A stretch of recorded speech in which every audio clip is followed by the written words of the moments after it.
Hi, everyone. Welcome to our final program of 2025, Homosexuals Are Different, the Mattachine Society and LGBTQ Rights in the 1950s. My name is Amanda Davis, and I'm the Executive Director of the NYC LGBTQ Historic Sites Project, which turned 10 years old this year. We're a group of historic preservationists who bring queer history to life in New York City through the very places where that history happened. We hope you'll take the time to explore our website of over 500 historic sites and counting, covering a wide range of histories across the 5 boroughs and dating as far back as the 17th century. We've also created over 30 curated themes that illustrate the diversity of the LGBTQ community, including sites connected to transgender history, communities of color, and influential lesbian progressive reformers at the turn of the 20th century. We're much more than just a website. We engage with people in various ways, including seasonal walking tours, public programs, and partnering with the New York City Department of Education to create LGBTQ history content for high school students and educators. We did lose a federal grant this year solely because we document LGBTQ history. So if you're so inclined and are able, donations are always appreciated. Following us on Instagram and Facebook at NYC LGBT Sites or on LinkedIn and sharing our posts also help amplify these stories. We also work to secure official LGBTQ landmark designations, like the National Register of Historic Places listings seen here. In 2025, the federal government has targeted and removed LGBTQ history as part of a broader attempt to dictate who belongs and who does not. And that is why projects like ours are so important.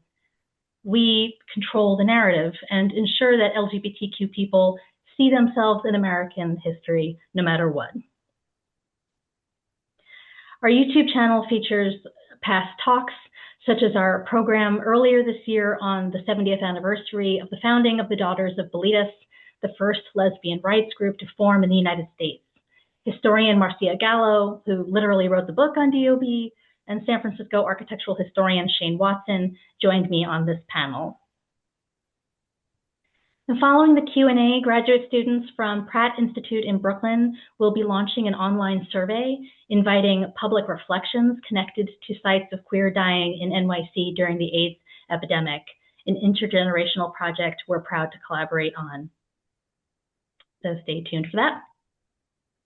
And as one of my favorite historians recently said, the central theme of any marginalized history is really the central theme of American history. And that is that democracy in the United States has always been the effort of those people who were excluded from it to be included. And tonight's program shines a light on an extraordinary group of everyday Americans who came together despite incredibly oppressive circumstances and strategized and demonstrated for their rights to exist openly as gay people. We chose today's date for this program because on this very day, 70 years ago, December 10th, 1955, a group of gay men in Greenwich Village formed the New York chapter of the Mattachine Society.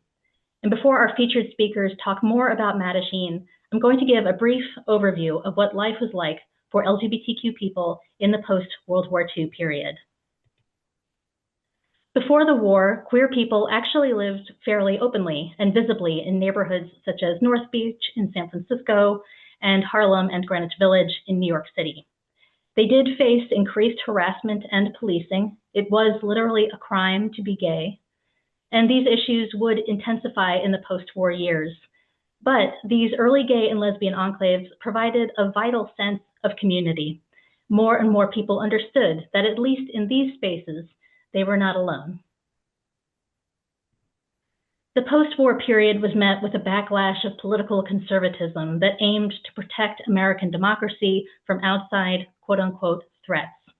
In the 1950s, this culminated in anti-communist witch hunts known as the Red Scare, most visibly led by Senator Joseph McCarthy. A parallel Lavender Scare targeted LGBTQ people.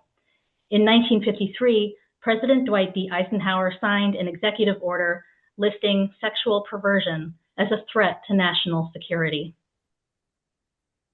Federal employees like World War II vet Frank Kameny were then subjected to invasive investigations into their private lives and were fired for being gay. For Kameny, this set off a chain of events that led to him becoming one of the earliest and most significant national leaders and strategists of the gay civil rights movement.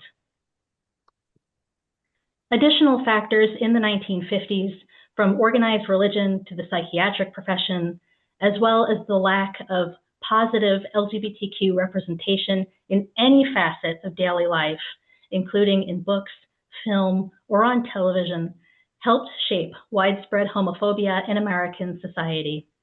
LGBTQ people were largely closeted for fear of arrest or persecution, being disowned by their families, fired from their jobs, ostracized from their faith-based communities, or losing their homes or custody of their children. Gay rights pioneer Barbara Giddings said, "It's difficult to explain to anyone who didn't live through that time how much homosexuality was under the thumb of psychiatry. The sickness label was an albatross around the neck of our early gay rights groups. It infected all our work on other issues.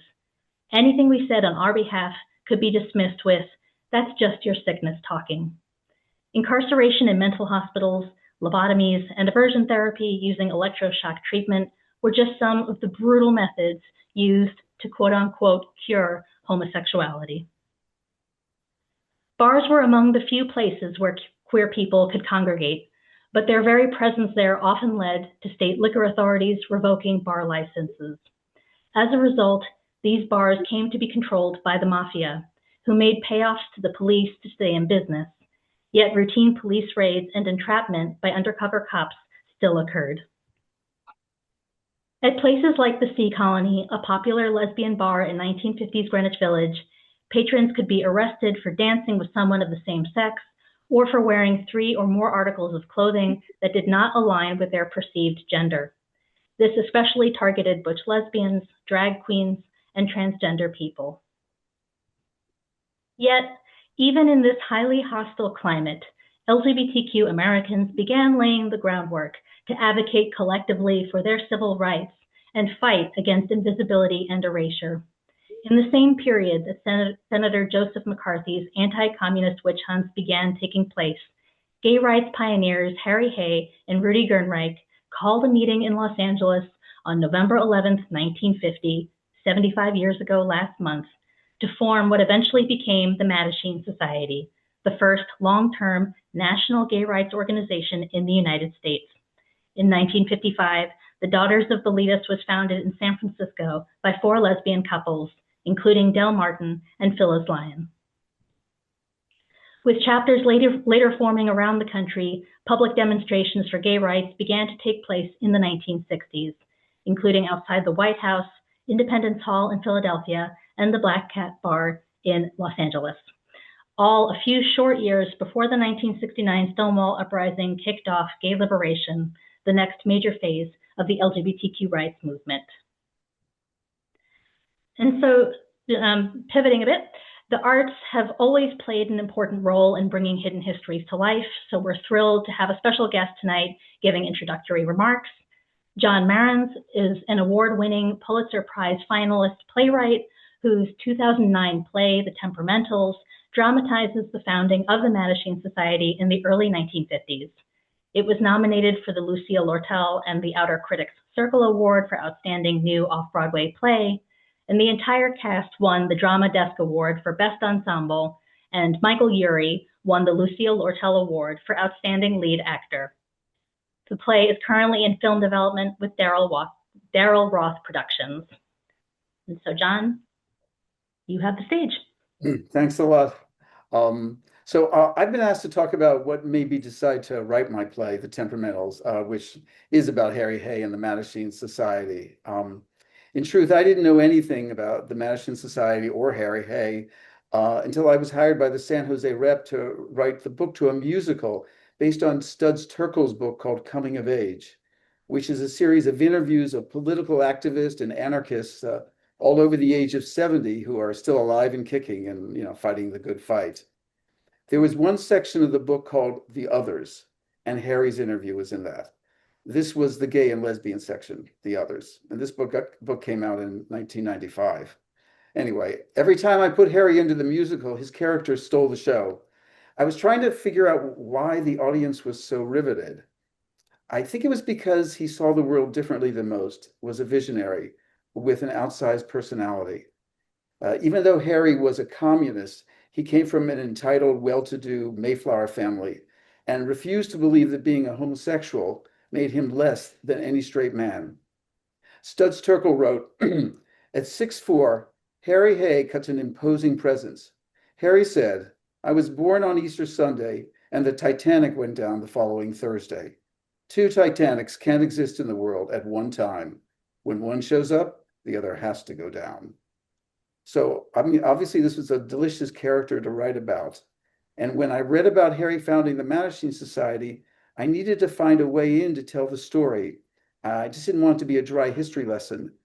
I wanted to focus on these core brave men, mostly communists, who formed it, really deal with who they were, what was going on in their heads, and how being in the Mattachine Society changed them.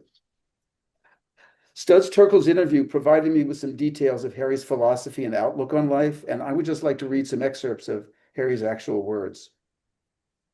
Harry writes, I have always been trying to find out who I was. I knew I wasn't what my parents said I was. I knew that I didn't resonate to what the teachers said about me. The people around me weren't making any sense. They weren't telling me who I was. I finally decided that I was going to find out for myself. So this has been my life, to find out if there were others like me. I had more friends among the girls than among the boys, but the girls were all pushy and I didn't like that either. When I was about 8, the boys said I threw the ball like a girl. So I asked the girls. They said, you don't throw the ball like a girl. You don't throw like a boy either. You throw it like a sissy. From the boys' point of view, sissy and girl were the same thing. So I was neither one nor the other. As I said many years later, if I had used the sense I was born with, I would have recognized that I was free because I wasn't caught by the constraints of either one. Silly old me, I didn't figure that out yet. In 1950, when I founded the Mattachine Society, we were interested in finding out who we are and were as a separate people. We had to reinvent ourselves. Society had infected us into believing that we are perverts and degenerates, that we were heteros with nasty habits that had to be corrected. For generations, we've had this rotten image of ourselves. I never did. I'm goddamned if I'm going to have a low opinion of myself. This has been my struggle all my life. So emotionally, this was the beginning of my way into telling this story. Because you see, these Mattachine meetings, they weren't just solely about activism, as the historians are all going to talk about. It was about a place where these men could fully and finally be themselves, realizing it was time to finally try and control their own destiny, and that there were other homosexual men out there to really talk about serious issues and gain some political power as their numbers grew. So again, now I understood some of the general emotional underpinnings of these Mattachine men, but I still needed a more personal drama to fully make a play. Then I read about Harry meeting Rudy Gernreich, a Viennese Jew who managed to get out of Austria after the Anschluss in 1938. Harry and Rudy falling in love, both of them being political animals, both of them understanding the importance of speaking up, although sometimes terrified of doing it and losing everything, their jobs, their families. That's when I knew I had a story, starting with two men in love and trying to hold on to that love during those scary times, especially when one became more out than the other. And then I'd just like to talk about my cast for a moment, since it sort of ties into the Mattachine Society. I was so lucky to have an amazing, involved cast who took the play very personally. They really wanted to get this history right, starting with Thomas J. Ryan as Harry Hay and Michael Urie as Rudy Gernreich. What was interesting, our rehearsal process often mirrored the sometimes loud, passionate Mattachine meetings. We had 5 very smart, strong-willed, extremely opinionated actors, and I mean that in a very positive, mostly, way, who all wanted to make sure that they were heard, which is why they were perfect for their roles. We also ended up having what we called Militant Mondays. Just as Jay Shockley and the NYC LGBTQ Historic Site Project documents all the places where gay history was made about New York, we recorded every Monday after a performance our talkbacks, interviewing everyone from Tom Viola at Broadway Cares, Terrence McNally, Larry Kramer, more than once, Gavin Creel, David Mixner, Chuck Wolf from the Victory Fund, and Representative Barney Frank, where each of them, they wouldn't just talk about politics, but about their own personal bumpy journeys, giving them a chance to talk about many things that they hadn't thought about in quite a while, and allowing younger people in our audience a chance to understand what they went through, which is kind of hopefully what we're going to do tonight as well. Anyway, I'd just like to end this by mentioning one moment in the play, for me, the most important moment, where I use the actual words from the Mattachine meetings. And it's at this point, the play and the audience became one. Our 5 actors would step off the stage and get into the middle of the audience and take people's hands. And a lot of times it was older gay men's hands. And the actors would say this Mattachine pledge: our interlocking and protecting hands guarantee that we are united together for an immense yet simple purpose. We are resolved that our people will find security and equality of rights in tomorrow's world. You are the brave ones, the pioneers, the first of the United States to gather in a public place like this. We swear that from now on, no boy or girl need make this crossing alone, afraid, and in the dark ever again. To do that, we must dedicate ourselves to each other, aware of the immense significance of our allegiance. Their words, obviously, just as important today. And I guess that's why I really wrote this play. Anyway, that does it for me. Thanks so much, Amanda, for including me. Thank you so much, John.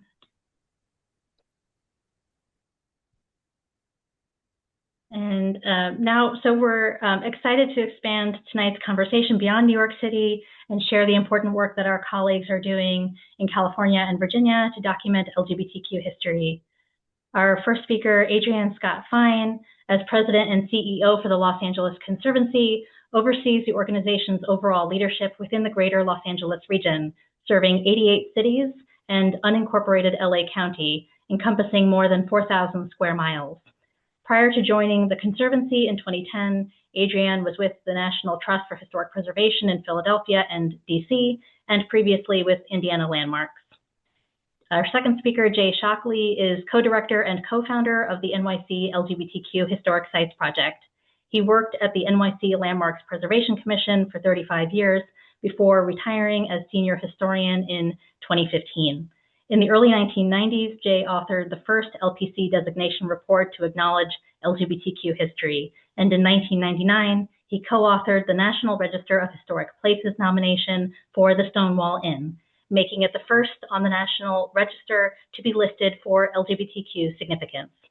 And our third speaker, Blake McDonald, is a native of Albemarle County, Virginia, now residing in Richmond.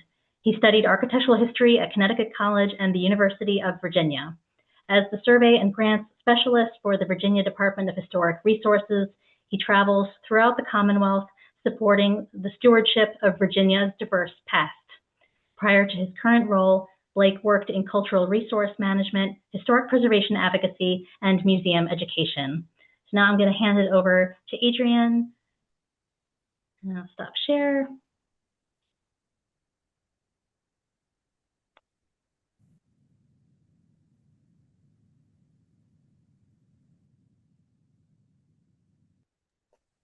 Okay. Hi.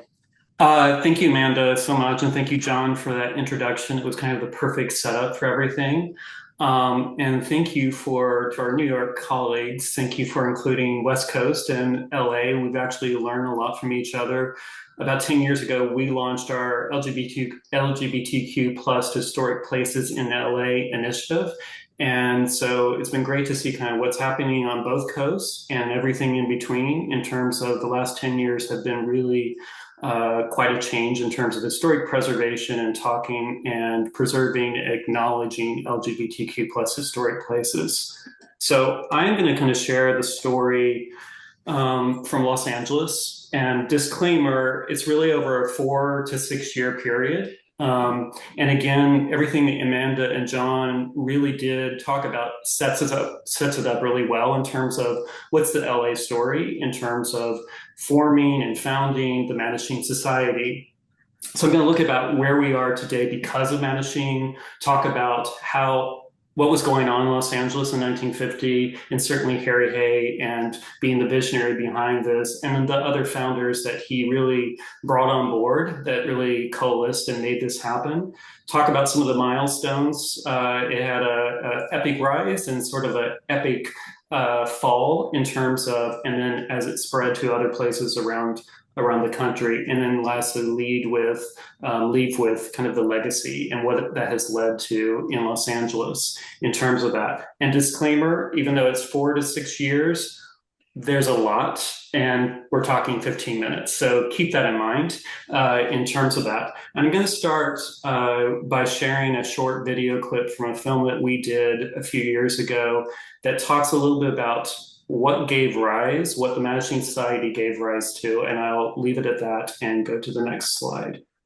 You know, you can read about things in books or see videos, but having someplace, you know, something about touching a building or seeing how it really looked, it can spur your imagination and it can deepen your understanding about the significance, and hopefully that's what it does. People need to know where we came from. And LGBT people need to know this is one of the first places where people were brave enough to stand up. I get emotional about this. There's a natural human disposition to focus in on the star-studded places, the Stonewall Inn, which certainly deserves its designation as a national monument. Hopefully people will realize that the LGBT movement came about all across the country. It had humble origins, just like all of the other civil rights movements of the 1960s. It was not in fancy, big places. It started out, this was a working class bar at that time, and that's where it started. That's the origin of people's rights today. It came from places like this. So I could never say it as well as West Joe says it in his own words in terms of what is the legacy of the Mattachine Society, and we see that through all kinds of places. The home of Morris, fight. Save the home of Morris, fight. I'll spare you any more of that, but all of the efforts that came from the Mattachine Society have led to a rich legacy in terms of the work that we're doing today, and still in terms of community organizing, making the case for why LGBTQ plus historic places matter, why it's important to tell the stories. And it all comes back to, again, certainly the Mattachine Society and the work that Harry Hay did. And these are some of the other examples that we've been involved with within the last 10 years in terms of various efforts and everything going forward in Los Angeles.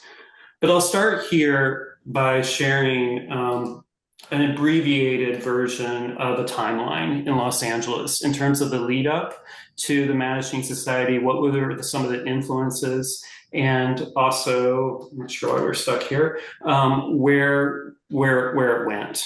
And certainly you can go back to things that Amanda was talking about, just the way things were considered at that time, or even in 37, that the mayor then set up a sex bureau to, control what they deemed at that time sexual degenerates. But certainly I'll highlight 3 big dates that are really important. 1948. And reason I bring that up in terms of sexual behavior in the human male, Kinsey's groundbreaking study and analysis out of Bloomington, Indiana, that was a major influence upon Harry Hay in terms of his thinking, and it was a pivotal moment in terms of the lead up to the Mattachine Society. And certainly the foundation and forming in 1950, 1951, in terms of the formalizing of the organization. And then in 1952, 2 things happened. One One was incorporated as the publishing arm of the Mattachine Society in terms of actually publishing and getting information out in a much more systematic way. And then also Dale Jennings, which I'll touch on a little bit later in terms of a groundbreaking legal case that really did mobilize and launch, I think, the Mattachine Society in a much more upward trajectory in terms of that. And as Amanda was saying, this is the context. So trying to put ourselves all back into 1950, what was the sense and where were people and how were gay people perceived and treated? These are all 3 articles that would have been published in Los Angeles area in 1950, 55. They just give you a sense of the headlines. Some in court, some talking about what was happening elsewhere, some of what was going on in the community itself. To give you a sense of the vocabulary that was being used, the regular entrapment in parks and bar raids that were common, and just this idea of isolation and feeling as if you don't belong to anybody. You're entirely by yourself in terms of this. And also in Los Angeles, there was a strong, large gay presence in terms of the community. But again, there was no platform, there was no structure, no organization, no landscape, political landscape in terms of LGBTQ rights at that time, in terms of really the whole foundation and why the Mattachine Society was there. And certainly, you had things like it was very much underground. And this is one example in Los Angeles. So the key gay neighborhoods in Los Angeles at the time, and somewhat still today, downtown, Hollywood, Silver Lake, later on West Hollywood. But certainly things like this is an example of what they call the Run in downtown Los Angeles, a whole series of known bars, parks, areas where the gay community could feel somewhat safe, or at least have some sense of belonging and connection to a community in terms of that. But it all comes really back to Harry Hay. And John, you did a great job kind of leading or teeing it up in terms of, get that out of there, in terms of his involvement. He was a communist community organizer, labor organizer, teacher, and really was the visionary behind the organization. And like I said, in 1948, he was very much inspired by the Kinsey reports, with the idea that, like other groups, what if we had a politically organized structure that was supporting and validating gay people or homosexuals at that time? And like all good things, his idea came about essentially at a party, or in this case, a beer bust. And this is some of his writings from a 1974 interview, which essentially, I will summarize, you're welcome to read it, but I won't read it to you. But essentially going to this beer bust with USC people that he knew were gay. And they started talking about this idea, what if we had an organization? What if we were coming together? What if we were meeting regularly and we had more of a foundation that was supporting what we're about? Wouldn't that be amazing? And so it was a light bulb moment for him, again, coming off of the Kinsey report. And in his writing here, the next day, he was all jazzed and excited and was already starting to write down what the Mattachine Society ultimately came to be. And he reached out to all those people that were at the beer bus, and they all said, "What are you talking about?" And I said, "You're crazy. We can't do anything like this. And we're very scared about this idea of even being associated with something like this." So from there, he really ruminated on this idea and continued to draft like what this organization could be. In 1949, he did another version of it until in 1950. It had various names like the International Bachelor Fraternal Orders for Peace and Social Dignity was one of the initial ideas, or Bachelors Anonymous. But essentially his idea was, how do we bring people together in this? Harry Hay was a married man at the time. He was starting to really realize that this is something that was really important to him, and to be much more vocal and visible in terms of this, and to really press that this is really important to do. And essentially, he started identifying people that were in his classes and thought were possible folks that might resonate and be receptive to this. And he did that in 1950, and fortunately, that's what came together in the initial formation of the Mattachine Society on November 11th of 1950. And I'll touch on some of the folks that are involved. They initially started meeting at Harry's house, the house he shared with his wife. This is the house in Silver Lake. It's on a cul-de-sac, where you see it here located. Flash forward to the early 2000s when LA was first starting to talk about LGBTQ plus history and heritage, and what does that mean in terms of preservation. There was an initial attempt thinking about designating this house in the early 2000s as a historic cultural monument, what we call in LA, other places, local landmark. That ultimately was not successful in terms of, one, the owner of the house wasn't receptive, and there were also questions about the time of the house's change. Does it still look like the house when Harry Hay lived there? And it was very early in terms of, is this the one to lead with in terms of a case? So what they did do, ultimately, and I'll point you to this, a set of concrete stairs that lead up and were used by many of the people that would have gone to the house at the time. They were later acknowledged as the Mattachine Steps. So this is one of the very early recognition in terms of the Mattachine Society and what was happening in Los Angeles, and certainly the direct connection to Harry Hay. Shortly thereafter, Harry Hay also met in the house of his mother. So this is the Harry and Margaret Hay house, which happens to be architecturally, significant as well. This was designated in 2010.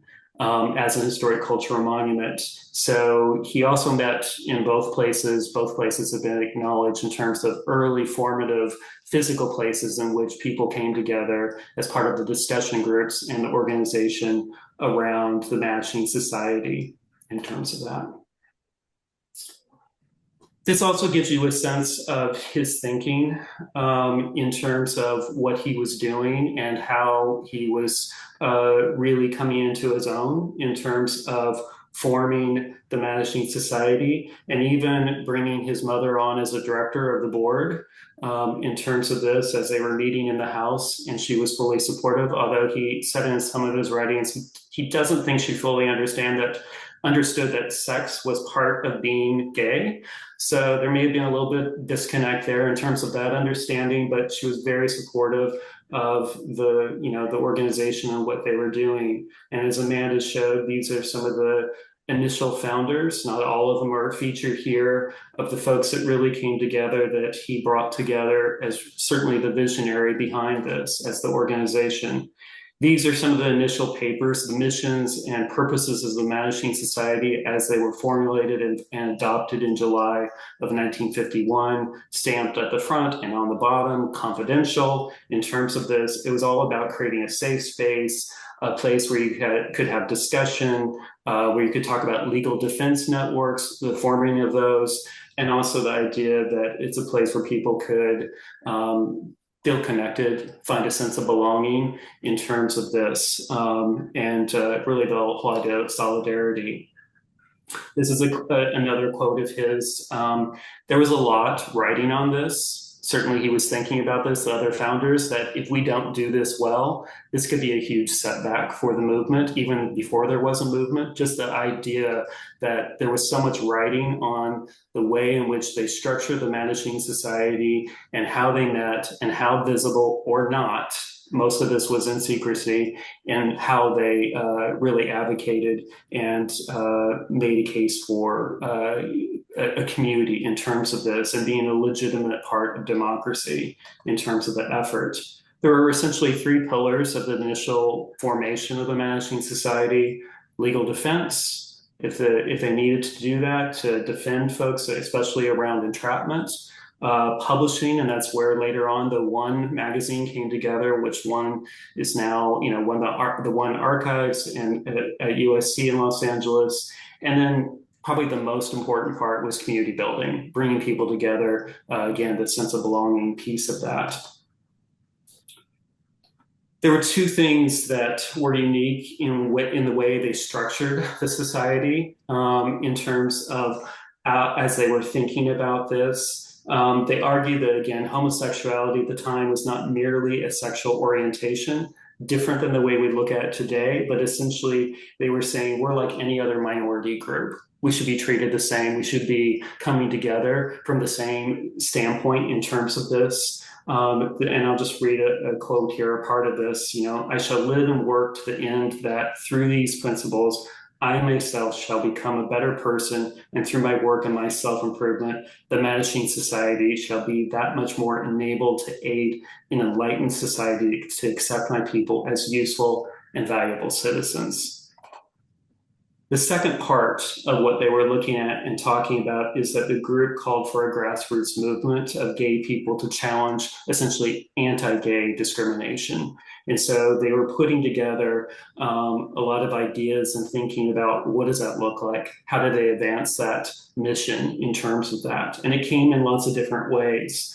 This is one of a key point in time in terms of the Mattachine Society in Los Angeles, I think for the overall organization and gay rights, civil rights. So in 1952, this became the Dale Jennings case. Dale was one of the original founders of the Mattachine Society in Los Angeles. This was a typical entrapment case where the police arrested Dale. And what typically would have happened in most cases, you would have quietly paid a fine. You would have dealt with perhaps the loss of employment and dealing with shame and how this traveled and was attached to you going forward. In this particular case, the Mattachine Society decided to fight. So they mounted a legal defense with a separate organization or a group called the Citizens Committee to outlaw entrapment. They were able to raise a lot of money, bring on a talented lawyer from Long Beach to really fight this. It ended in a hung jury. The city attorney decided not to pursue it further, even though the attorney representing the Mattachine Society and Dale Jennings wanted to go further and thought they could actually prevail. Either way, it was a big victory in terms of being acquitted in terms of this, because that was not the typical, first of all, no one fought these charges, let alone were they acquitted. So this was a major movement in terms of a victory that was putting some wind behind the organization going forward. And as I mentioned before, it was very much a secret, kind of secret cell society. It wasn't openly visible in terms of an organization. I just pulled a few examples here. This is making donations to the organization, $7 in 1953, meaningful.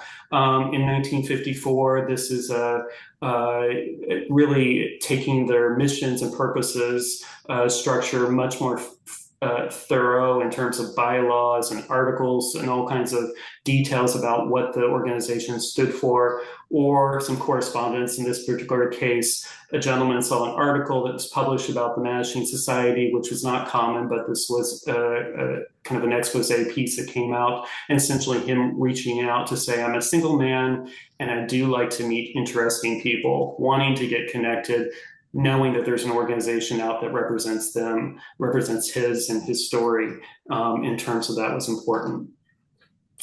And in by 53, the organization, you see other chapters, organizations, discussion groups forming throughout California and beyond, certainly in San Francisco.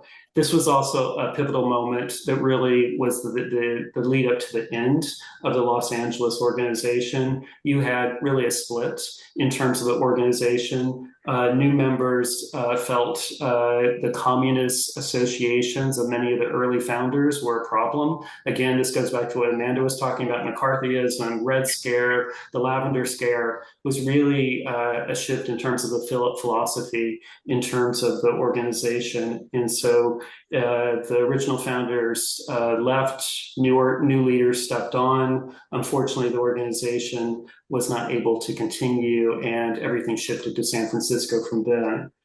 This is one of the key moments in time as part of that shift in direction in terms of that change. This was an article published by Paul Coates that really questioned and was bringing the Mattachine Society much more out in the public and questioning what their motives were. Again, coming back to the communist associations and McCarthyism that really was putting a spotlight on them that many felt was unnecessary and damaging to the organization.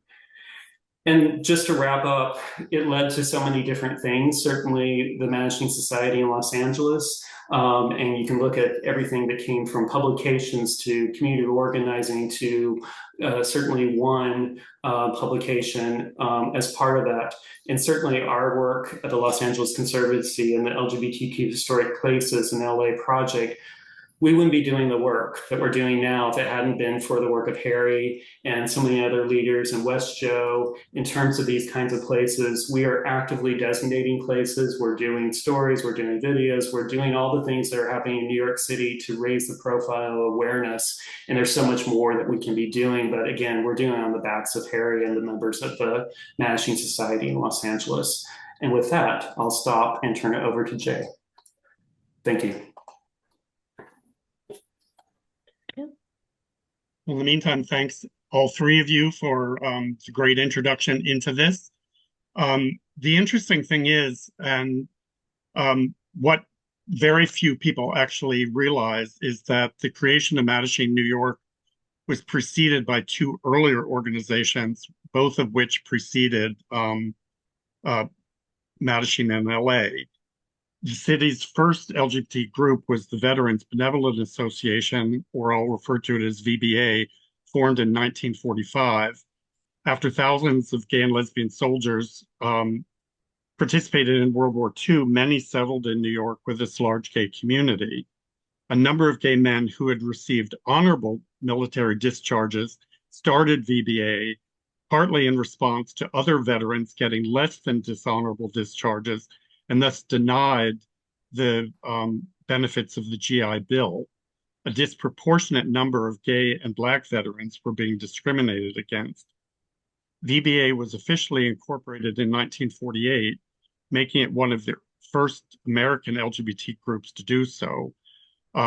Where they met, the exact address is not known, and the vicinity was demolished anyway, so our website features three of the residences of extant residences of some of the original directors. The group was later paid tribute to in 1965 at the East Coast Homophile Organizations Conference. Its program read, quote, "The Veterans Benevolent Association thrived for some 7 or 8 years.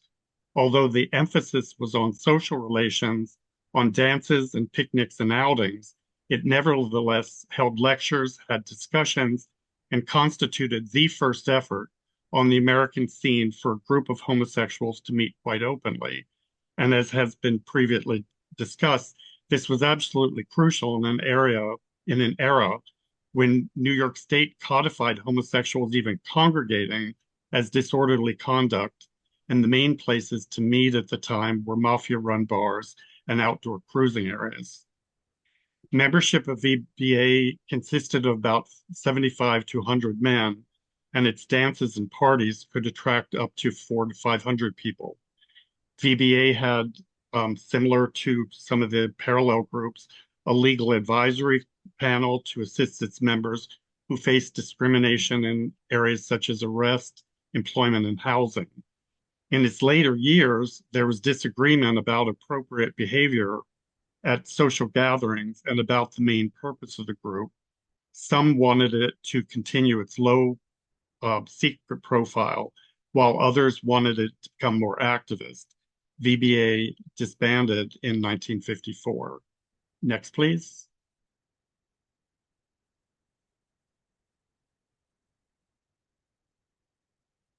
The second of New York's LGBT groups also is totally unknown today. Several men, some from VBA, were interested in starting another organization, such as becoming a committee of the group called One that Adrian just discussed, started in 1952 in LA. They contacted One's secretary to have him speak, and One sent out notices to all those on their mailing list with New York addresses. The meeting in June 1954 at the Amato Opera Theater was well attended, but One's leadership realized that its views were more radical politically than this fledgling New York group and severed any relationship. So the League, as it became to be called, continued independently. During its 2 years, it had some 100 members who decided that they wanted to focus on discussions and lectures rather than social activities. Similar to VBA, two factions developed concerning the League's operation as an active public organization or as a secret members-only one, with the latter view winning. Someone, possibly a disaffected former member, alerted the police to the group, which ended up scaring away members in October of 1955. The League was disbanded the following year in 1956. Next, please.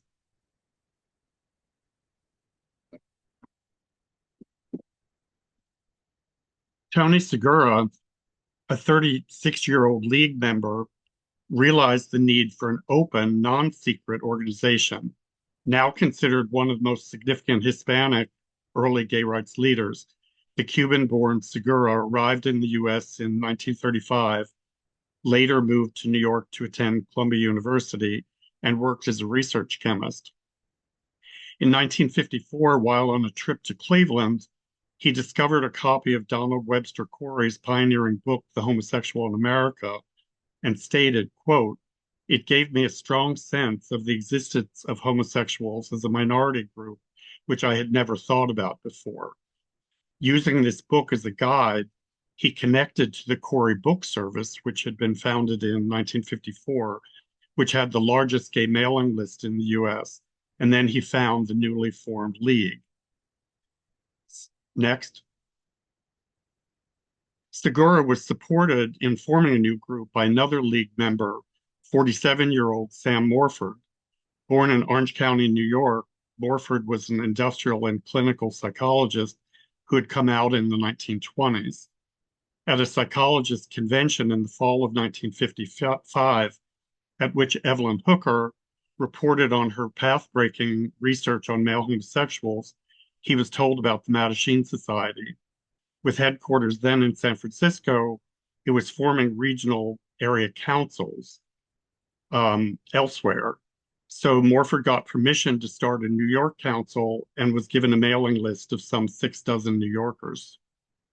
Next, please. On December 10th, 1955, as we all are sharing the 70th anniversary tonight, 7 men, apparently friends from the League, met at Morford's Greenwich Village apartment. Segura and Morford were joined by a quite diverse group. Joe McCarthy on the right ran a machinery and export business downtown. George Kochevitsky was a 52-year-old Russian pianist who had survived exile in Siberia for his homosexuality. Malcolm Thurburn was a 69-year-old Scottish artist and writer. Sven Gauta was a 32-year-old Swedish linguist who worked for an international firm. And Ross Puryear, who I couldn't find a photo of yet, was a 29-year-old hustler and con man who ended up causing major problems at Mattachine later. Next. New York Mattachine's first general meeting a month later was on January 10th, 1956, held at the Hotel Diplomat, and attracted a sizable group of 30 men and 1 woman, Mary Dorn, which was a pseudonym, the widow of a playwright who lived in the Diplomat. Next. From February 1956 until June 1957, monthly general meetings were held at Avalon Studios, a dance studio in the Lyric Theater building. Its use was arranged through the theater connections of Mary Dorn. The Mattachine Review listed the New York Area Council as the 5th council of Mattachine to be formed in the U.S. A charter was granted in May with Sam Morford as chairman, Joe McCarthy was vice chairman, Curtis McNeil was secretary, and Mary Dorn was treasurer, and they had 14 members at that point. The New York Council started a newsletter and formed 3 committees, very similar to one. a legal and legislative committee working on the issue of police entrapment, editorial and writing, and educational and research. The council was intended solely as a social, educational, and research organization, not one that would be politically involved or allow attention to be focused on its members. At the National Mattachine meeting held the same month that New York got its charter, Morford was elected research director and Tony Segura was elected public relations director. Segura was also largely responsible for the first international edition of the Mattachine Review in October of '56. But by 1957, Morford had tired of organizing and leading, and sadly, and almost a chapter out of Boys in the Band, a schism had formed between Morford and Segura related to Tony's involvement with the hustler Ross Puryear, and Morford moved to San Francisco. Around the same time, a serious rift developed between the New York Council and the San Francisco headquarters, also involving Puryear, that contributed eventually to the demise of the national organization. After Morford's departure, the New York Council was run by Joe McCarthy as chairman, and he also served as the national chairman in 1958, and Segura was vice chairman of the New York group, as well as serving as the public relations director of National Mattachine, and he was on the editorial board of Mattachine Review, and also traveled around the country speaking at various councils.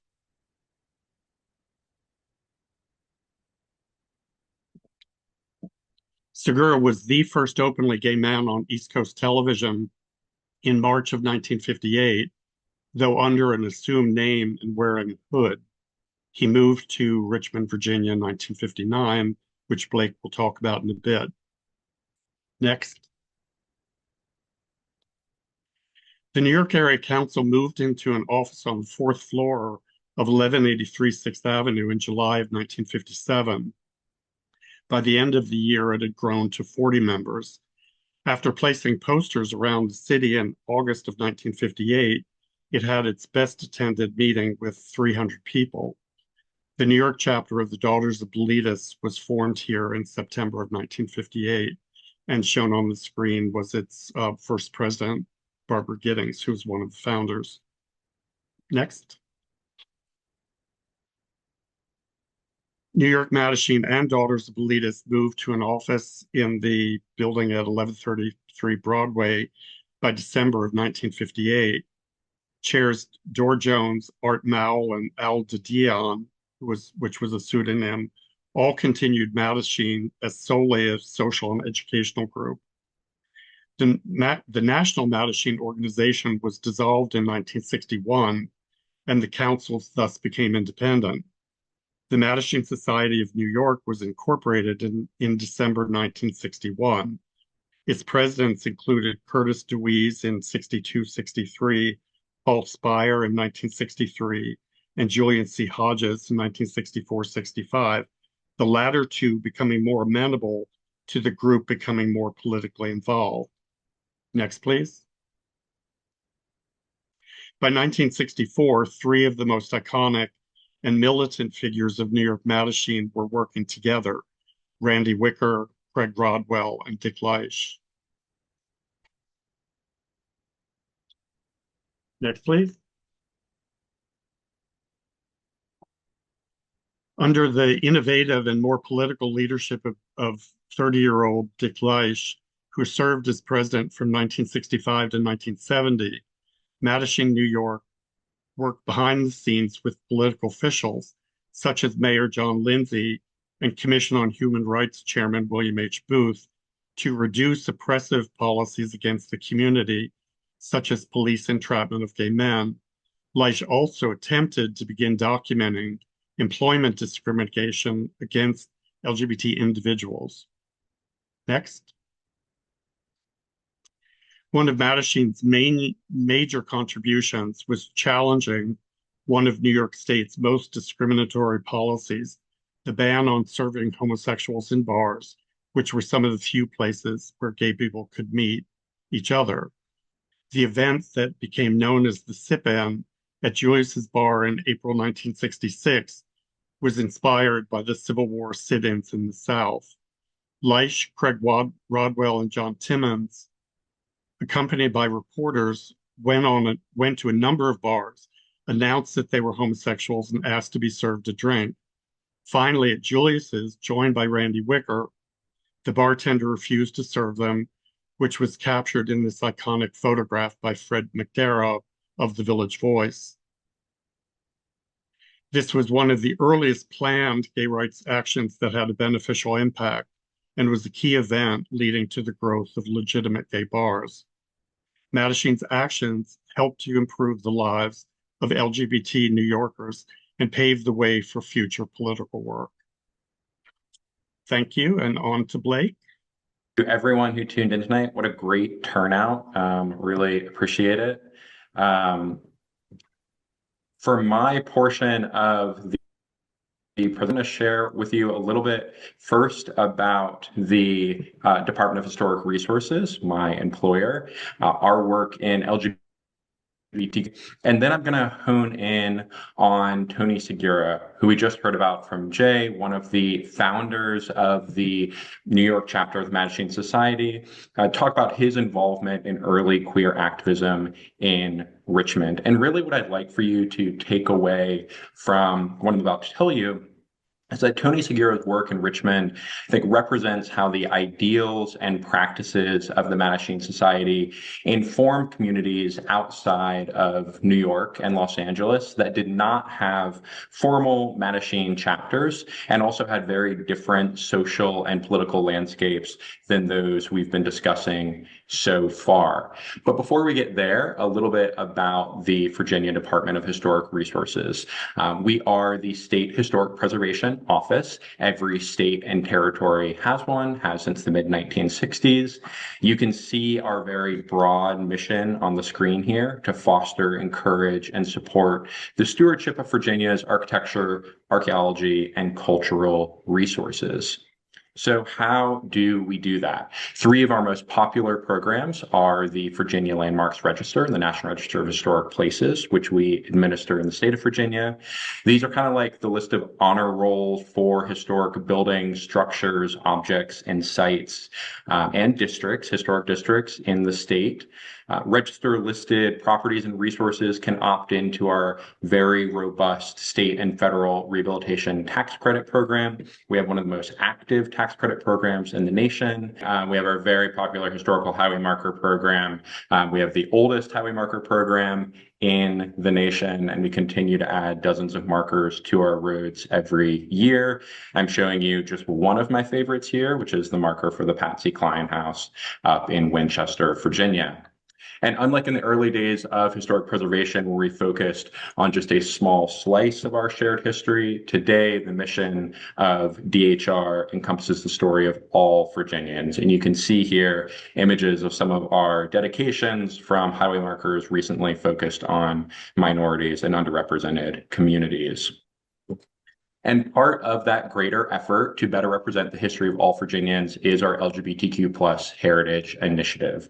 We define our LGBTQ+ heritage as folks who embraced non-heteronormative lifestyles through different forms of affection, identity, and expression, people who today might identify as LGBTQ+ or queer. And by using that definition, we're able to highlight people, places, and events from across Virginia's history, from pre-contact times and colonial settlement all the way up into the late 20th century. And of course, I have to point out here on the screen that down in kind of the middle bottom, I have an image of one of the early Washington, D.C. Mattachine chapter public protests, which took place at the Pentagon in 1965. We began our LGBTQ+ Heritage Initiative in 2015. Over the first several years, we hosted meetings with queer history scholars, built out a webpage. We've documented hundreds of extant places in Virginia with queer history, and we've shared our project by tabling at Virginia Pride Fest each year. We're actually the first state to have a booth at Virginia Pride Fest. Within the last year alone, we've added information on newly identified places to a public story map. We've assisted other organizations generating their own content about queer history in Virginia, participated in several public programs like this, and we've led numerous walking tours, the last of which attracted 80 participants. We have also worked with Arlington County in the DC suburbs to erect the first LGBTQ+ themed historical highway marker for Dr. Lily Vicenz. Dr. Vicenz was a journalist, filmmaker, and psychotherapist, the first lesbian member of the Mattachine Society in Washington, DC, participated in those 1965 protests that I just showed you the image of, and co-founded the Washington Blade newspaper. She was a resident of Virginia's Arlington County and hosted weekly gay women's house, open house for gay women from 1971 to 1979. So, as I hope you can see, DHR's work and our LGBTQ History Initiative, Heritage Initiative covers the entire state of Virginia. But for the remainder of my portion, I'm going to be focused on the city of Richmond, the capital city. Many folks who are maybe not as familiar with Richmond may only know it as the former capital of the Confederacy, famously burned by retreating troops at the end of the Civil War, as pictured here. But Richmond is, of course, much more than that one period of our history. Following the war, Richmond became a boomtown, home to the Black Wall Street of the South, the world's first streetcar network, a downtown comprised of high-style architecture, headquarters for many multinational companies, and one of the centers of the civil rights movement in the 50s, 60s, and beyond. And each of these factors, in addition to the half dozen colleges and universities in or near the city, helped to shape Richmond as a hub for queer folks. By the mid-20th century, the city had numerous bars and restaurants catering to LGBTQ+ patrons, in addition to sports leagues, social clubs, and cruising areas. So this is the world that Gonzalo Segura Jr., who went by Tony Segura, entered when he arrived to Richmond in 1955 from New York to take a job as a chemist at the Philip Morris headquarters in the city. Jay did a great job summarizing Segura, and I just want to touch again on a couple elements of his story that really come to bear on his time in Richmond. He arrived in the United States in 1935 from Cuba to attend military school. In a 1977 interview, he described his moment of kind of awakening as a gay man when he found a copy of Donald Webster Corey's The Homosexual in America. And as Jay pointed out, he used the bibliography in that book, as well as the Corey Book Service, to learn about other titles pertaining to queer life. He became an organizer of the League, which disbanded in 1955, and his involvement in the League led Segura and Sam Morford to inquire about a Mattachine chapter.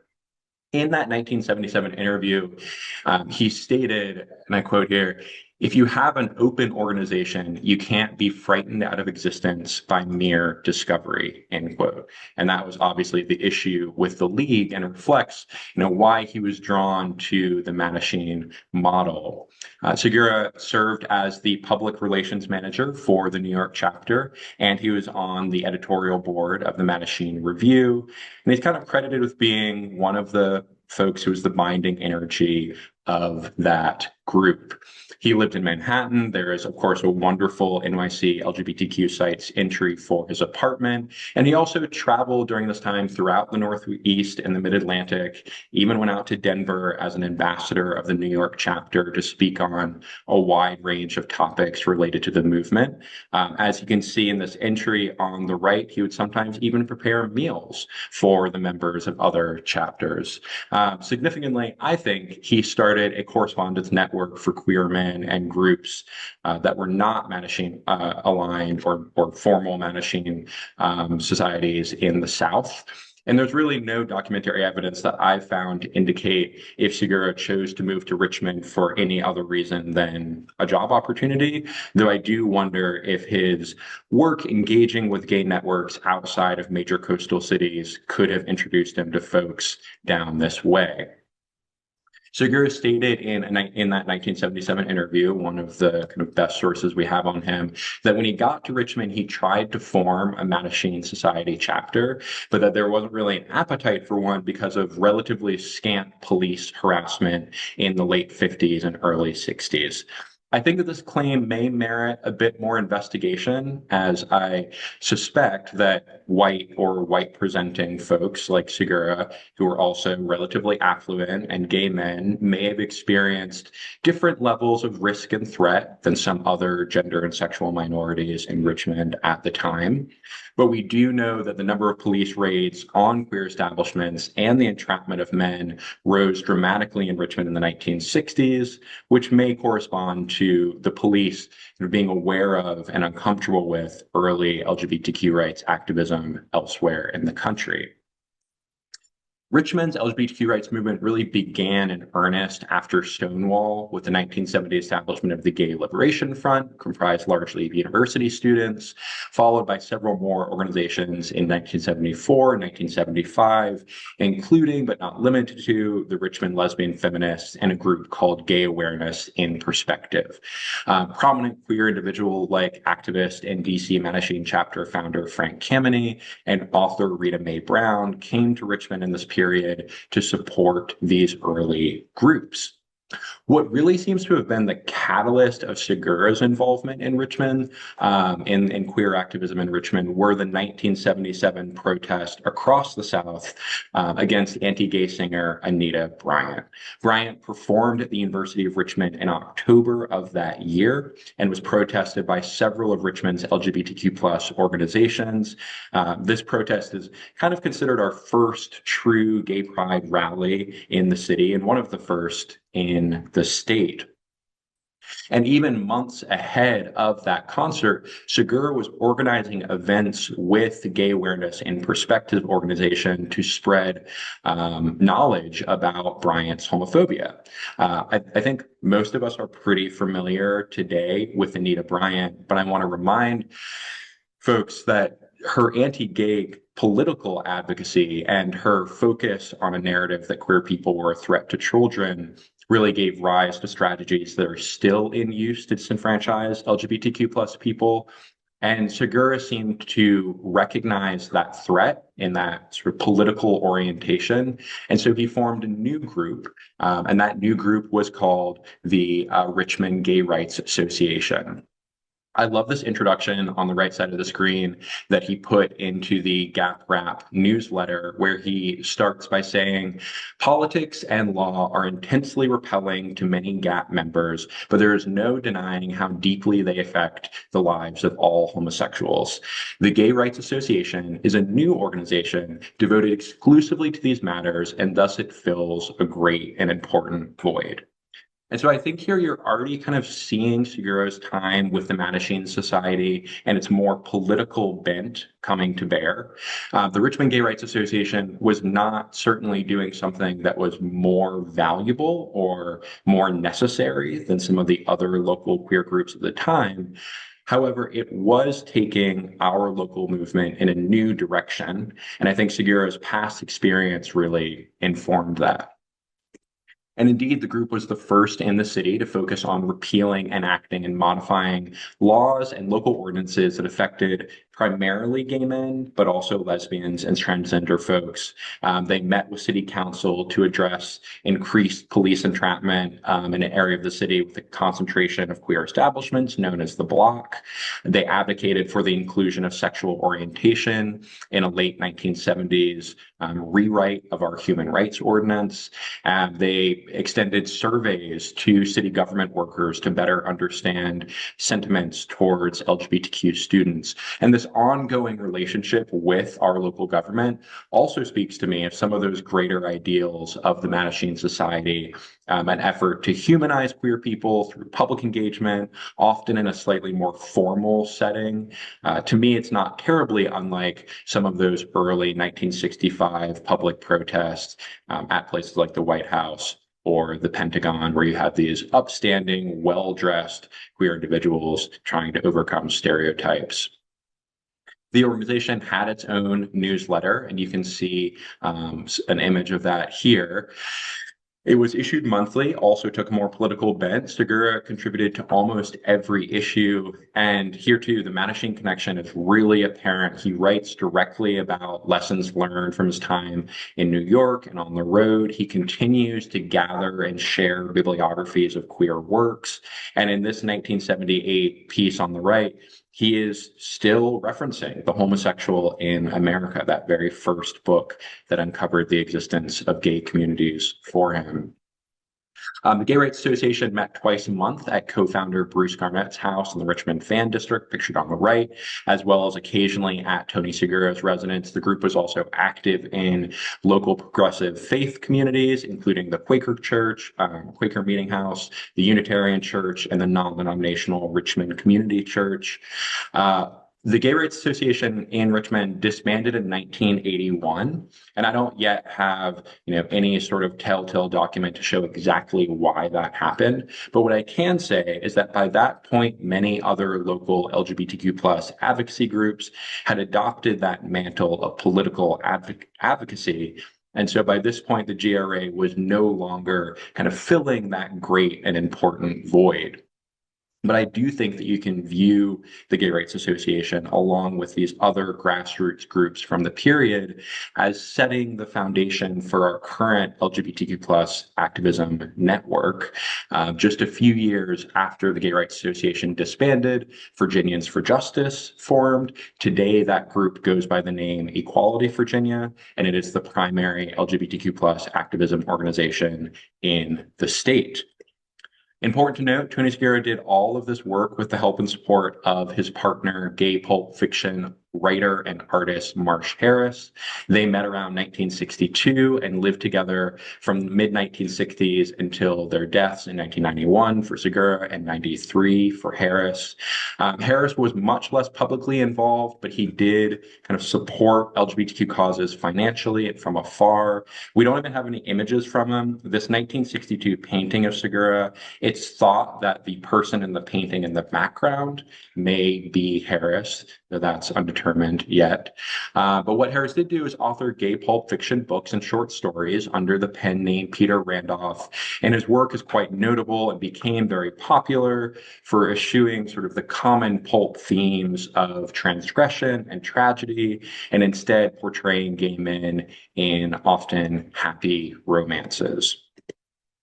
To briefly bring this all back into the realm of historic preservation and our LGBTQ plus heritage initiative, I want to highlight the work that Amanda did just last year, and we're very lucky to have Amanda as a Richmond resident, to develop the state's first determination of National Register eligibility report for the Tony Segura and Marsh Harris house.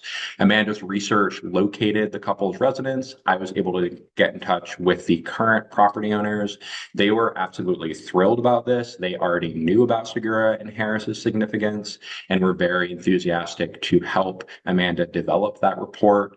And this document lays the groundwork for what could be the first National Register nomination in the state of Virginia focused on LGBTQ plus heritage. And we are currently looking at potential funding streams to make that nomination happen. So to end on, I couldn't help but include these two articles that Amanda found while researching the Segura House. I think when we talk about these great activists and organizers, we sometimes run the risk of losing the multidimensional aspects of their lives. So in addition to remembering Segura for his role in the Mattachine Society and in the Gay Rights Association, I think we should also remember him as a star of local theater, who, according to the article on the right, was bitten by the acting bug and found the stage contagious. So thank you all so much. I look forward to your questions and comments. Thank you to all our speakers. And after the Q&A, please stick around for the launch of the AIDS project. And If anyone has any questions, please drop them in the chat. And Beth Marshak here, who I know is the co-author of Images of America, Gay and Lesbian Richmond, mentions that she knew Tony Segura and his partner, Marsh Harris, which would be a really wonderful resource for this National Register nomination to proceed. So obviously love to be in touch. Oh, and we have a note from Randy Wicker. Sorry that I'm unable to join the Zoom meeting tonight. I really appreciate your covering the New York Mattachine Society. I was their 16th member when I joined in June of 1958. I look forward to hearing a recording of the discussion later. I just haven't mastered using the Zoom features on my Apple computer or iPad. You know, one of the things we didn't talk about was, I didn't bring it up, was Senator Joseph McCarthy. His wingman there in the early 50s was Roy Cohn, who has obvious ties to the man in the Oval Office today. And so we see how, you know, we talk about often how things in the past aren't very long ago. That's a generation that's still here. And seeing how these things come back around again, and then maybe what lessons we can learn from the Mattachine generation and the importance of creating these movements of solidarity and all that. If you found in your research at this period any bits of wisdom connected to that. I was just going to add, Amanda, a couple of things on that kind of that thread. I mean, one is that we did, maybe 5 years ago, we did 3 short films, and then we did screenings around town, and we did these panel conversations with leaders in kind of the, you know, the LGBTQ plus movement in Los Angeles. And we were able to attract, I would say in some cases, a younger audience. That has no idea about most of this history, majority of this history, quite honestly. And the feedback that we received from so many people was that, well, one, they didn't think that the history, they were surprised that history and places where these meetings and things happened was significant. That was eye-opening for a lot of folks to even think that the work that we do in preservation would be acknowledging this in terms of and recognizing that. That was one, but I think all the other piece of it is so many people just don't know these stories. And I admit to myself, you know, I know Mattachine, but thankfully for this, you forced me to go into the deep dive to learn more, even from my knowledge of its impact in history in Los Angeles. And I think it's not that long ago when you think about it, but so much has occurred from, you know, 1950 to where we are today. And there's obviously, we're returning to lessons learned and the reasons for why these organizations formed and why there was so much sensitivity about being either open or visible or secret, and all the dangers that existed with that. I mean, there's so much that is relevant to where we are today. And the other thing I was just going to share is that I think the other interesting parallel to the Mattachine Society and the work that we're all doing in preservation is that it was kind of word of mouth, and it sprang through people literally moving around and learning from one another. And that's very much what we're all doing. We learned from you all what you're doing in New York City in terms of preservation and LGBTQ plus sites. And I think hopefully you've learned something from us in LA as well. But I think that is how it's starting to happen across the country in terms of the preservation. We're doing this around you know, gay heritage, gay and lesbian heritage, that, you know, is very similar in terms of has some parallels to the Mattachine Society as it spread far and wide too. No, I'd love to just echo that. It's one of the reasons we loved piecing this program together, to not just have it focus on the 70th anniversary of New York, but the predecessor and, you know, Tony moving to Richmond. And, you know, we're still actively learning the history, the actual history, not just our preservation work to commemorate it, because as I said in my remarks, I don't think anybody on the West Coast knows about the Veterans Benevolent Association, which actually preceded Mattachine's history.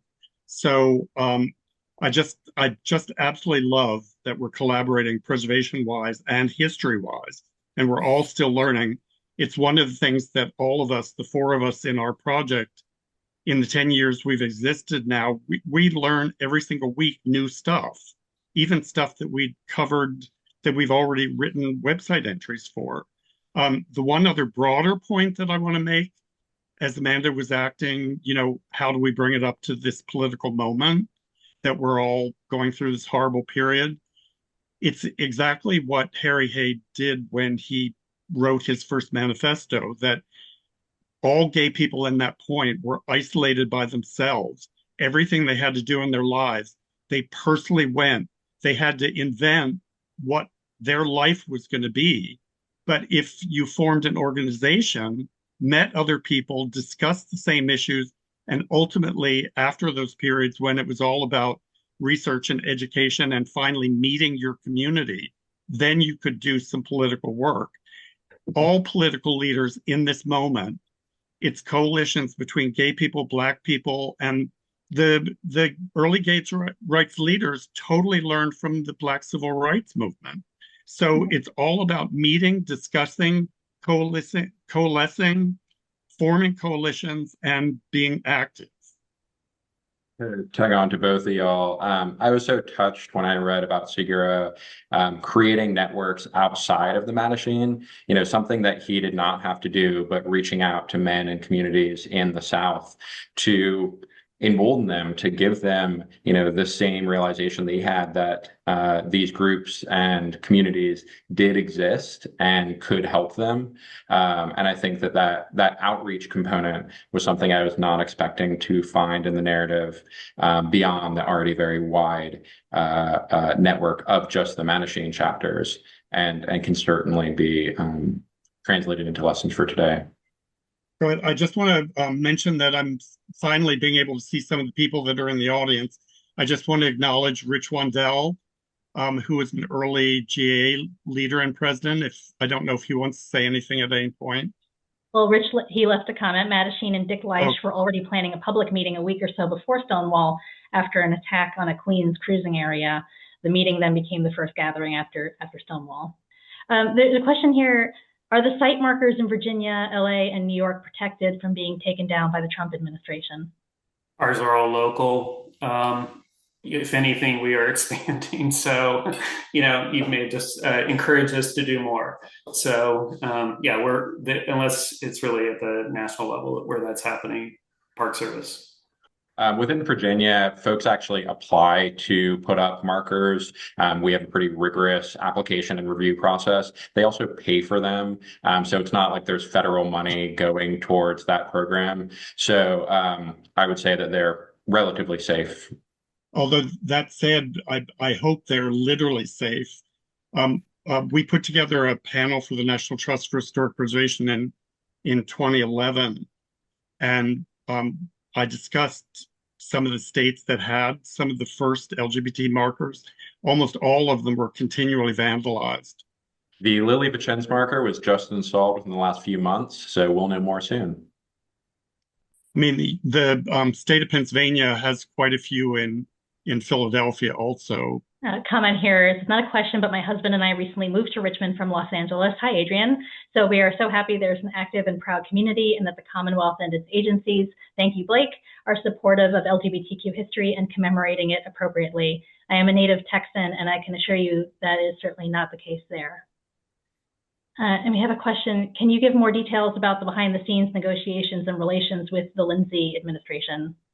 Well, I can't tell a lot about it, but it was one of the things that Dick Leish and the group of Mattachine was doing then was to, number one, make him aware that there were all these issues that the gay community was facing, particularly police entrapment and New York State liquor authorities' policy that it was illegal to serve gay men and lesbians drinks. As I think Amanda alluded to, the whole policy was that if known homosexuals were served a drink, that bar would lose its liquor license. And basically, if you can't serve liquor, they were going to go out of business. So meeting with Lindsay was trying to make him aware that, number one, there was this minority community that nobody was doing anything politically about, but it was particularly police entrapment and the state liquor authority's involvement in all bars in the state, which ended up making the mafia.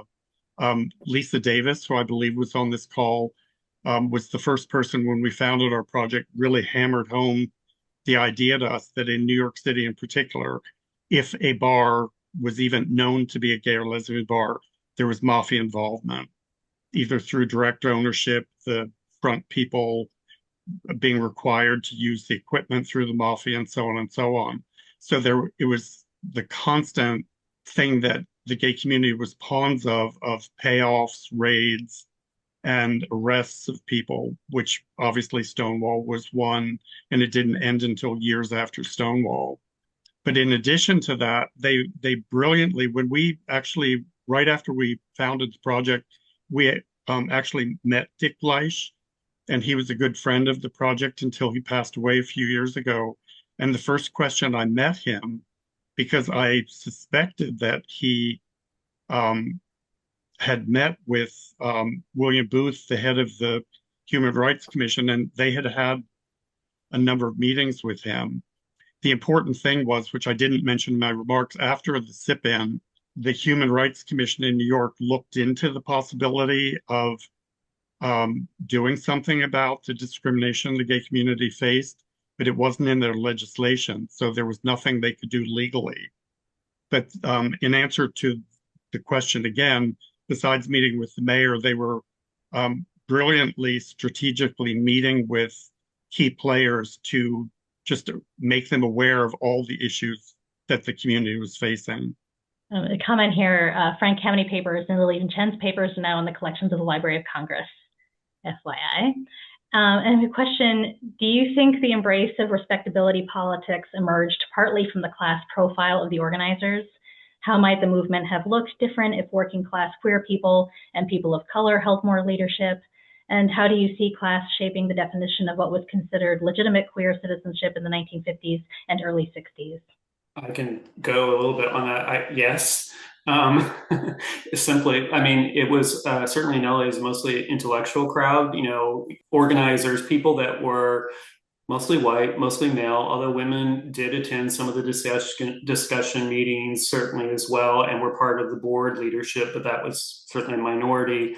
But in terms of was it as inclusive or diverse as it could have been, certainly not in terms of that. But that's also where the movement was, at that time and well into the 60s and 70s. It was, discrimination within LGBTQ circles was, and it still is today. So I think that is a factor in terms of certainly, the early formation of this, certainly in Los Angeles, but I would imagine also in Richmond and in New York as well. But in terms of presentation of how they appeared at public events and particularly the protests, that was entirely strategic. A lot of younger people, that started GLF and GAA were very condescending, very critical of Barbara Giddings and Frank Kameny and their generation, which was only a few years older than the people that founded GLF and GAA, that they at the Reminder Day protests in Philadelphia every year from 65 to 69 in front of Independence Hall, which was to point out that we were a community that had zero civil rights under the Constitution. It was strategic because gay people were considered unemployable. So they wanted to appear normal and employable. And in fact, Frank Kameny, once he got fired, he was never gainfully employed for the rest of his life. Here it was, this brilliant scientist, and he was not employed.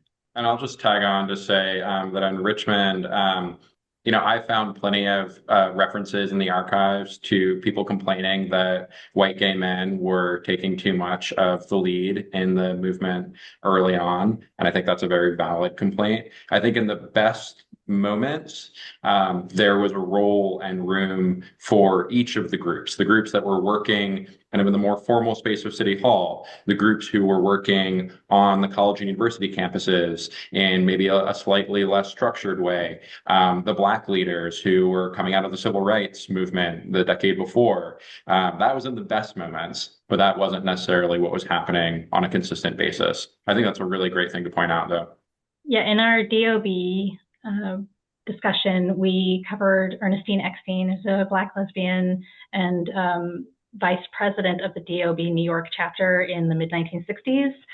I covered her. She was in that White House picket in my last slide. The only known interview that we have from her is from 1966 in The Ladder, which is DOB's national newsletter magazine. And she talked about coming from a civil rights background, the importance of gay people, she felt, to get involved more in court action, as had been doing in the Black civil rights movement.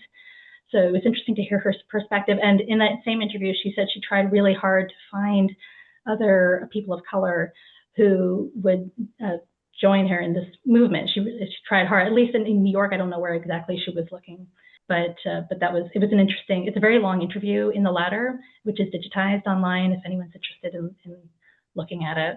I do want to point out also, Lorraine Hansberry, playwright of A Raisin in the Sun, was an active member of DOB in the late 1950s, though not publicly. She wrote letters and short stories to The Ladder, and this was really important as a way to connect lesbians in particular, but gay men also subscribe to The Ladder across the country. Just being able, it was under a pen name.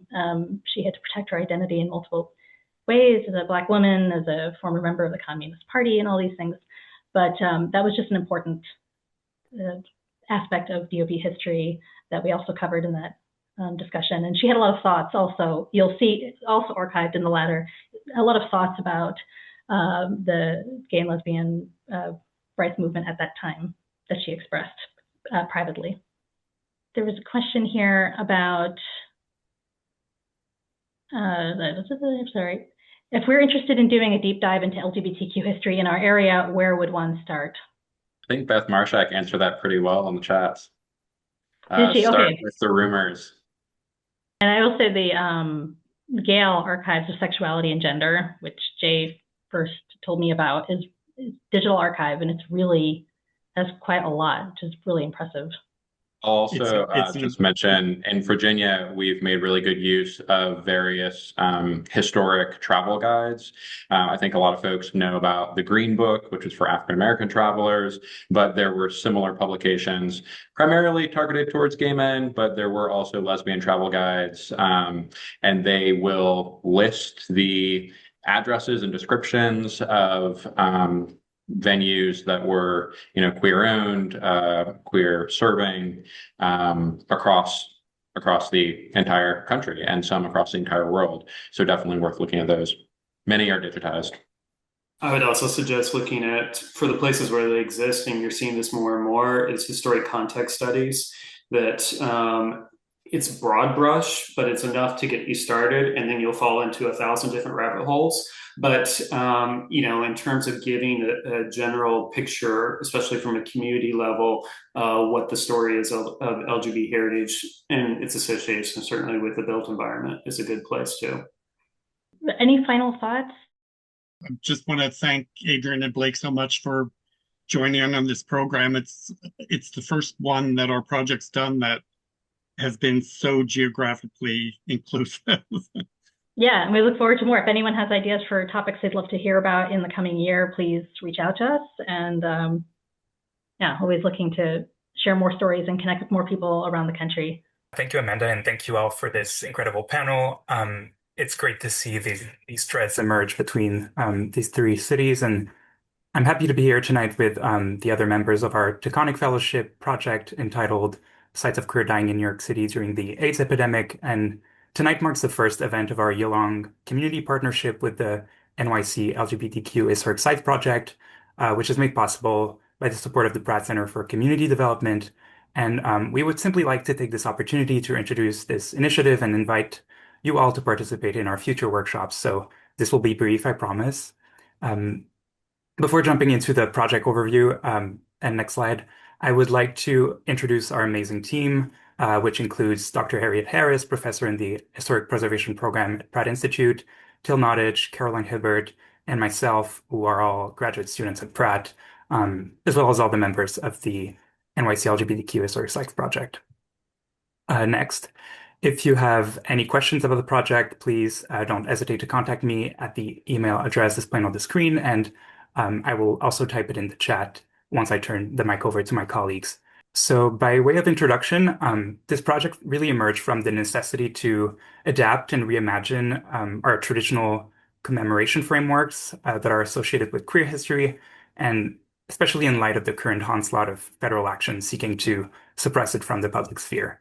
And so at the same time, queer heritage is vast, as we know, and we felt that the memorialization of the AIDS crisis in New York offered an interesting point of entry because it has tended to focus on highly medicalized and institutional settings, which overlook lesser known histories of community care and resistance. So this initiative really aims to bridge this gap to uncover and eventually to commemorate parts of this urban heritage. And one such example is the former Hotel Christopher, which housed the after hours gay club Christopher's End in the 70s. And in 1986, this site was converted into the Bailey Holt House, which was the country's first permanent home for people living with AIDS. And the trajectory of this site really speaks to the spirit of adaptation and self-organization that emerged in response to the ongoing crisis, and that is rarely documented or commemorated. And so I will now leave it to Harriet to introduce some of the project objectives. Great, thank you. Hi, everyone. I wish I could be considered the next generation, but I'm a bit old. But I take the compliment. These are really objectives because I know we've got really short on time. I'm sure you're all gagging for a Negroni. But essentially, project goals are really to strengthen, use the asset that is the Pratt Centre to Conic Grant, when they've never actually had in their history ever funded a queer collaboration, community collaboration. So this feels extremely important for our school community as well as the wider queer community in New York. So that relationship building is number one. The second is to really define what community-driven, and we mean queer community-driven memorialization strategies could look like. And it's not limited, of course, to the AIDS crisis and how that was handled or mishandled, but also more generally, what does queer memorialization look like? There are obviously people living with AIDS confronting, uncertain futures about how they might be commemorated, as well as the queer community in general, and those that obviously passed and were obviously in many cases excluded from cemeteries and graveyards in New York due to discriminatory policies around embalming and homophobia in general. And then finally, you may be aware, and I know we've got a Heart Island project here, hi Melinda, somewhere, that we very interested in Heart Island because one of the largest single populations of people's buried on that island are people who died from AIDS. It's an island that is in fact the largest mass grave in America. And it's where a lot of COVID victims end up. It's had a long history as a potter's field for poor people or people without really communities of support. And it was one of the few sanctioned mass cemeteries in New York that would allow for burials because of these restrictions on how people who died from AIDS were handled. So at the moment, it's undergoing this transition from the corrections into the parks. And what we're interested in is proposing how how the memorialization of the many queer and people who died from AIDS is handled on that particular island in that context. So over to the next slide and to Teal. Hi, all. So we're very excited to be hosting a community workshop in February on the 18th. It will be at Pratt in the library in the alumni reading room. You can scan this QR code here to sign up for the event. And I'm also going to drop a link in the chat if you are interested in attending. And then another thing, actually, I'll do that now before moving on. The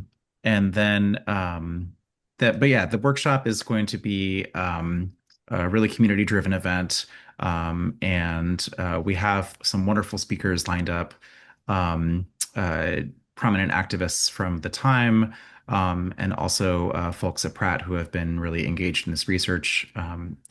And we hope you are able to join us. There will be an afternoon program earlier in the day with some art making and community activities and speakers, and then another evening program as well. So please join us. If you only joined for part, we would love to have you there. Another thing that we are asking is that we are in our community sourcing of the topic of exactly what Harriet and Fabio were talking about. We would love to hear from you about either your direct experience, if you lived in New York City during this time period, or your thoughts on what queer memorialization could look like. And so this is another QR code to a form that you can fill out. And please share this with people who you think might be have something to say. We're very interested in a collective process, and I'm going to share a link as well in the chat for that. So thank you all very much. Thank you so much, TL Fabio and Dr. Harriet Harris. This is a great project and really important as we move into the next year that we keep these stories alive and keep talking with these intergenerational projects and supporting younger historians and students. It's a particularly tough time to be in school and documenting marginalized experiences. So we really thank you for working with us on this project and letting us know about it. And the workshop in February is going to be really great. And hopefully people tonight, if you can participate, if you know someone who might be interested, please pass this information along to them. Thank you so much for joining us tonight for this epic conclusion to our programming in 2025. We hope you'll stay engaged with our work at NYC LGBT sites and keep in touch. And thank you to all and happy holidays. And we'll see you in 2026. Thank you so much.